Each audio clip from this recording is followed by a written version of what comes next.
strike me down, I shall become more powerful than you could possibly imagine. All right, everybody, I will admit defeat here and go ahead and make this video as you guys keep requesting it. You want to know, after the latest news, is Splinterlands dying? Is this the beginning of the end to Splinterlands? I didn't really want to come in and talk about this and make this video. I didn't want to say something I would regret. I'm obviously a little biased, still kind of a little upset over everything, but hey, I'm gonna be a full-time content creator. This is what I gotta do, right? So we're gonna hop on. We're going to talk about it. In case you've been living under a rock, Splinterlands recently fired 45% of the staff, myself included, which is why I'm back to full-time content creation. And they did this in order to basically give themselves more runway. They're worried the bear market might last another year, another 2 years. So I think they said with these cuts, they've got enough funds, even with no more sales, to survive as is for another 14 to 16 months or something like that. So it gives them a decent amount of runway there, and they're just trying to be prepared. So obviously, as somebody who was impacted, I didn't necessarily like this, but if I was reading, let's go over to this post right here. This is what we're gonna kind of look at. If I was reading this message as somebody who was not on the staff, I would have actually been absolutely thrilled at it. So I feel like this is absolutely a positive change and is something that probably honestly needed to be done even if we weren't in a bear market. Because as somebody who worked for Splinterlands, I was able to see that people talk about trimming the fat or whatever the case is. Splinterlands had too much fat. Like things I did not feel like things operated efficiently necessarily. So whenever they went down there, they had that mass chaos sale, raised a bunch of money, went out and hired a bunch of people. It really changed the structure of the organization. And things were definitely improving and things were getting quicker, but I never feel like things really operated efficiently, especially as everybody's remote. It's kind of hard to do anyways. And I definitely feel like they overhired. Now I feel like things may have been cut a little too much. So again, obviously I'm very biased. I felt like I brought more value, even monetary value to Splinterlands than I was paid. But I mean, that's obviously I'm going to feel that way. I feel like maybe we cut support staff a little too much. Maybe 45% was getting a little too aggressive, but I did feel like the company overhired. And like in a weird way, even in my own role, like this is gonna kind of feel kind of weird to say, but when I was hired on as community manager, I almost felt like the company hired a community manager and didn't know what a community manager was supposed to do. Like my role was not what I really expected. And I expected to be doing things like writing up the articles, writing up posts like this if I was still there. I expected to be in product meetings and to understand what was coming next and planning, and to be able to take that into account when I'm communicating with the community, that type of thing. I expected to be, if not running, at least highly involved in the town halls and being on there, especially since I was a streamer as well, right? And there was just so many of these things that I was expecting to do that there were other people doing. And I almost felt like, well, I could be doing that. I'm over here being paid. I could be putting that in my job. And Splinterlands was great, and they were helpful and nice and everything. But it was almost like, okay, hired me, and okay, ask if you have any questions about what to do. And like sometimes I didn't know what questions to even go ask. Like it was just kind of a weird thing. So it freed me up to really interact with the community and try to help new players. That kind of became my thing, is trying to go in and help new players and do that type of thing. But it felt almost like an ambassador role than a community manager role. So it was a kind of a very odd situation. And I don't know if that necessarily applies to other departments or not. Everything was so compartmentalized that I didn't even see, which felt weird as a community manager. Like I felt like I should kind of understand most of what was going on, so that when I'm communicating things to you guys, the players, even if it was stuff I couldn't share, I at least understood the direction and could factor that in and prep expectations and things like that. But I don't know, it was kind of odd. But I say I focused on new player experience, helping new players get into the game. It was definitely something I was doing a lot, because the new player experience has just been so awful, which leads me on to this. Kind of the biggest reason I feel like I would be excited about seeing this post is that I feel like Splinterlands expanded too much and didn't focus on the core aspects of the game, the core aspects of Splinterlands. And I think we need to get back to this. And for probably the first time, maybe the first time ever, I feel like Splinterlands like when I'm reading this, focus on developing, I feel like the priorities are actually straight here. So going forward, the Splinterlands team will 100% focus on one thing: delivering on our promises to the community. There will be no new games or pre-sales for the foreseeable future. They're going to work on, they've kind of given a roadmap of what they're going to work on. And I love that new player experience is on here. For the first time ever, we actually see them talking about new player experience. I shouldn't say they've never talked about it, but they've always said, we want to finish these other things first and then we'll go work on the new player experience. And I felt like that was backwards. I feel like we need to get the new player experience, or at least a better new player experience, in place. So I'm so thrilled that this is actually on the roadmap for things to do. In addition to gameplay and reward updates that will help address advantages gained by bots, both at high level and the low leagues. Over the last year, Splinterlands has done a ton of things combating your bot farms, helping the economy. 2022, in terms of reworking the economy, has been absolutely huge for Splinterlands, and they've done so many really good things to help develop a more sustainable economy that will last in the bear market, will last in the bull market. It can scale. So I definitely love some of the changes that have been made there. But what I haven't liked is that they've said that they don't want to focus on the new player experience until those changes are made, because they don't want to redo the new player experience when economy changes are made. They want to build all of that stuff in the tutorial and those types of things. And I completely understand that. Absolutely understand that. But I think there still could have been concurrent things going on that could have improved the new player experience. I'll give you a perfect example here. So one thing that's been requested, that's actually not necessarily related to the new player experience, but we'll tie it in here.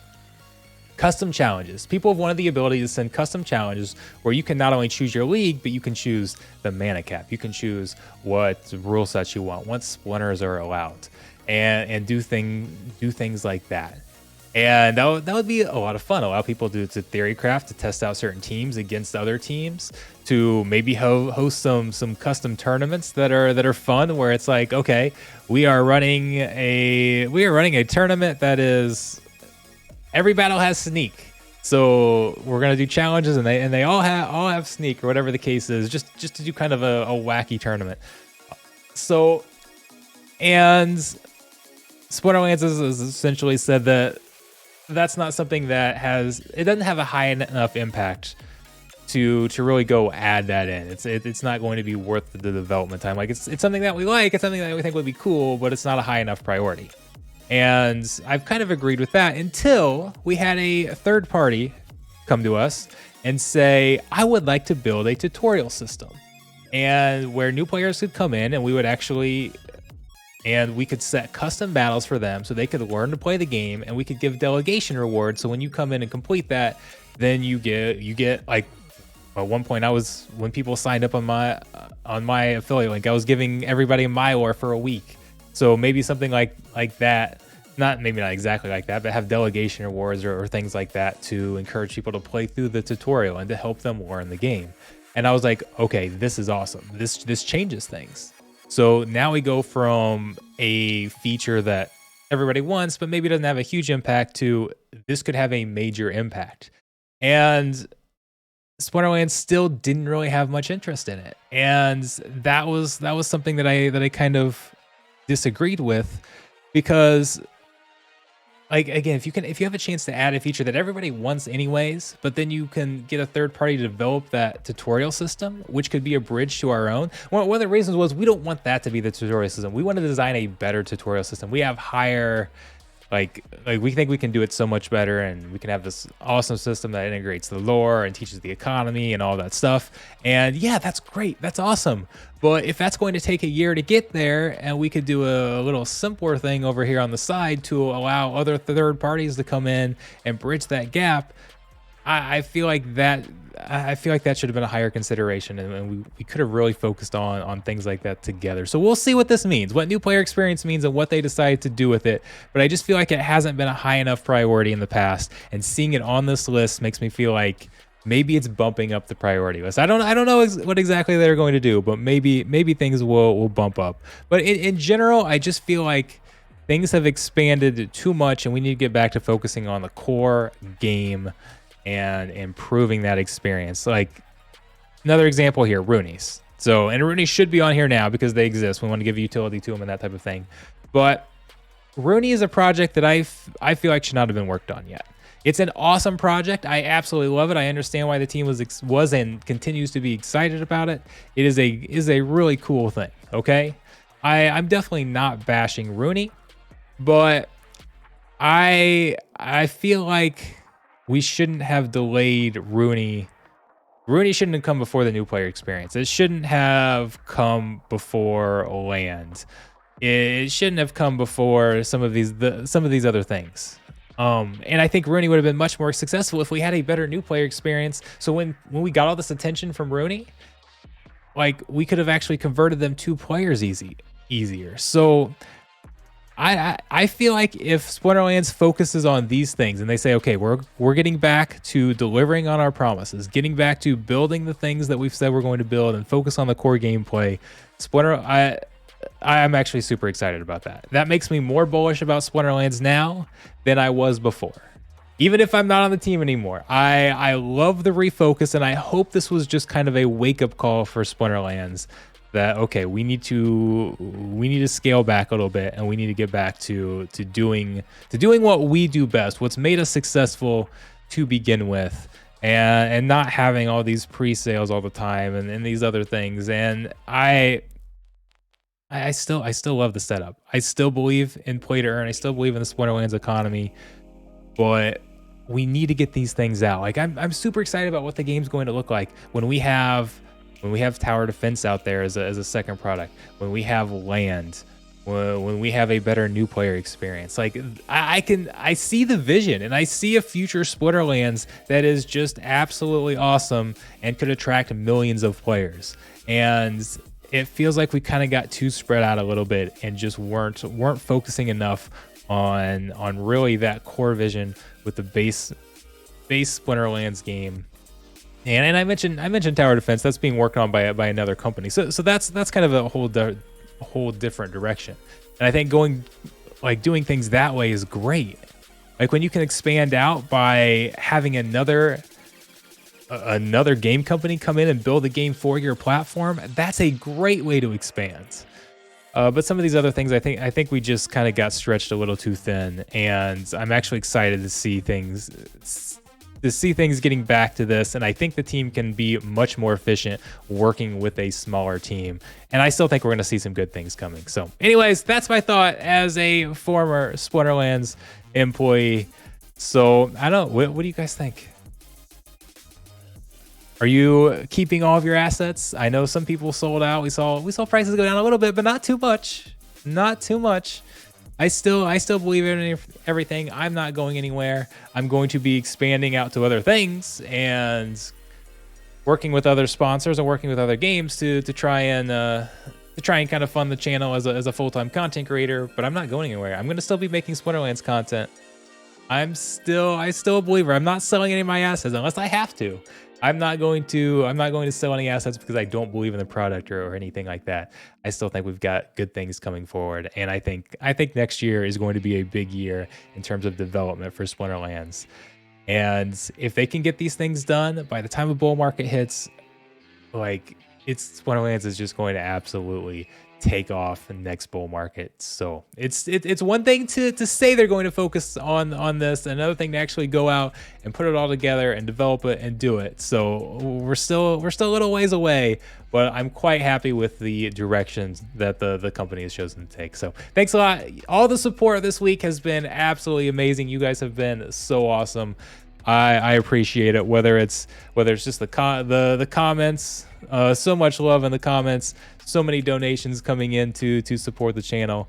I'm not going anywhere, guys. I say I'm not going anywhere. I am going somewhere next week. I am going to the Bahamas on vacation. That's something that was already scheduled, already paid for, that type of thing. So I'm still going. Kind of bad timing there, but you're not going to see any live streams for probably the rest of the month. I get back on November 30th. So the reason you're not seeing it, you won't see a bunch of live streams, is not because I'm going it's not because I'm leaving Splinterlands or leaving full-time content creation or anything like that. It's just because I'm on vacation. So I will be back in December and we are going to go full throttle. We're going to have so many videos, so many live streams. I'm going to try and get out I'm going to try to organize everything better. I'm going to have a little more time. It's not just going to be, I've kind of all these other, like any other games or content creation I've done as when I was full-time with Splinterlands, was kind of just on the side. I don't want to say a hobby, but it was kind of extra stuff. And sometimes it was hard to really organize and focus on all that. We're gonna get a schedule out where I'm putting out a weekly schedule. You can see exactly when the live streams are.